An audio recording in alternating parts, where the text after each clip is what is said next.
আপনি আইটিসি পাননি, গাড়ি কিনেছেন? কেন পাননি?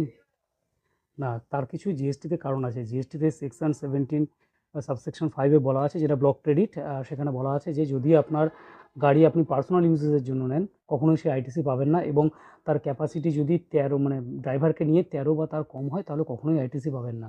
কিন্তু 13 বা তার বেশি হলে আইটিসি পাবেন, কিন্তু তারও কিছু কন্ডিশন আছে। সেটা যদি আপনি ট্রান্সপোর্টেশন অফ গুডস বা ট্রান্সপোর্টেশন অফ পার্সন, মানে ধরুন আপনার কোনো একটা ট্রান্সপোর্টের বিজনেস আছে, বা আপনি মানে আপনার কাজই হচ্ছে গাড়ি মানে যাত্রীকে এদিক থেকে ওদিকে নিয়ে যাওয়া, সেক্ষেত্রে পাবেন। আর কখন পাবেন? যদি আপনার সেটা ধরুন আপনি গাড়িটা কিনেছেন, গাড়িটা আবার সেকেন্ডলি আবার সেল করছেন, অর্থাৎ সেটাই আপনার বিজনেস, সেক্ষেত্রে পাবেন। কিন্তু পার্সোনাল ইউজেসের জন্য গাড়ি কিনলেন, হয়তো আপনার বিজনেসের জন্য একটা গাড়ি কিনলেন, মনে করলেন যে একটা 4 চাকা কিনে নিলেন আপনার জিএসটি নাম্বার দিয়ে, কিন্তু কখনোই সেটা পাবেন না।